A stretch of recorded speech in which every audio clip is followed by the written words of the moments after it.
So, ayan, kakain kami ni Mai ng kanin. Siyempre, mga kabesi, ulam namin dyan ay chicharon at siyempre, yung paborito nating master.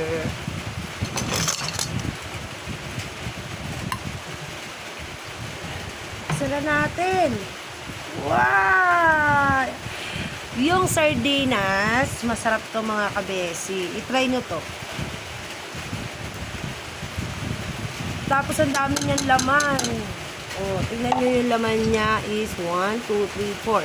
Meron na siyang 4 na piraso ang laman. So, natayinintin natin. Kain na tayo.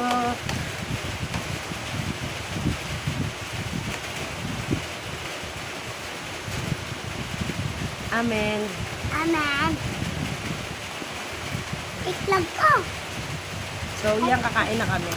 Nanay, kunin mo nga. Mamaya na. Di ba nga, kakain tayo, mukbang? Nakbang. Let's go. Kukunin ko itlog.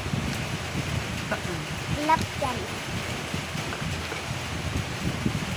Uy, buntit na ako. Yuck.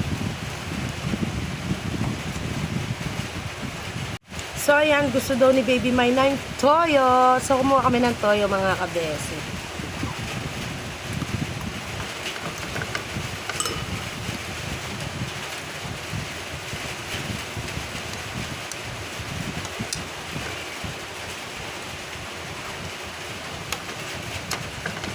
Alam nyo dati, mga kabesi, nagtatanim ako ng palay. Tapos, ang ulam ko lang lagi, master. Master lang lagi kong ulam. Ito lang ang lagi kong ulam, mga kabes. Bukod sa hindi ka na magluluto, makakakain ka pa ng maayos.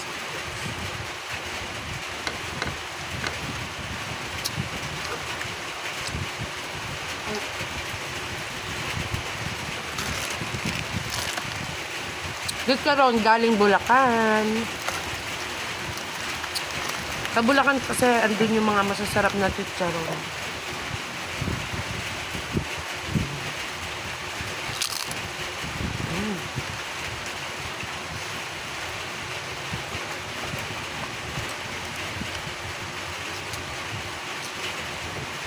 Tapos naalala ko pa nung umuulan. Tapos nagtatanim kami ng palay. Sobrang hirap talaga.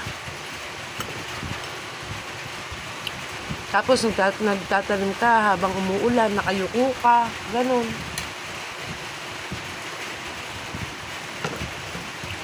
Talaga napakahirap ng buhay namin dati nung mga bata pa kami. Kailangan namin na magsumikap. Kasi maaga pa lang wala na kaming tatay. Maaga kaming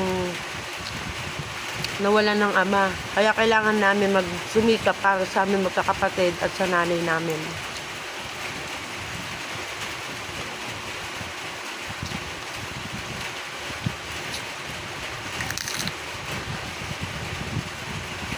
Tapos, yung kinikita lang namin, binibili namin ng bigas, ulam. Tapos naalala ko noon, yung chicheria na Oshi. Ayan. Paborito ko kasi yung Oshi.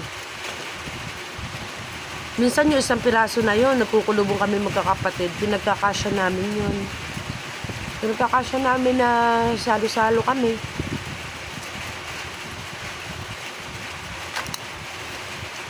Maraming pwedeng balikan nung nakaraan eh, di ba? Pero ako ayoko nang balikan yung nakaraan ko. Kasi sobrang hirap. Wala akong ginhawang na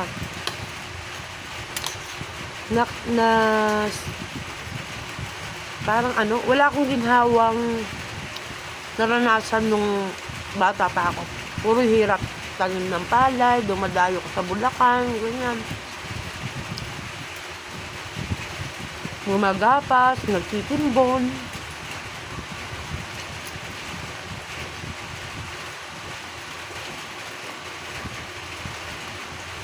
Mahirap nga, pero masaya.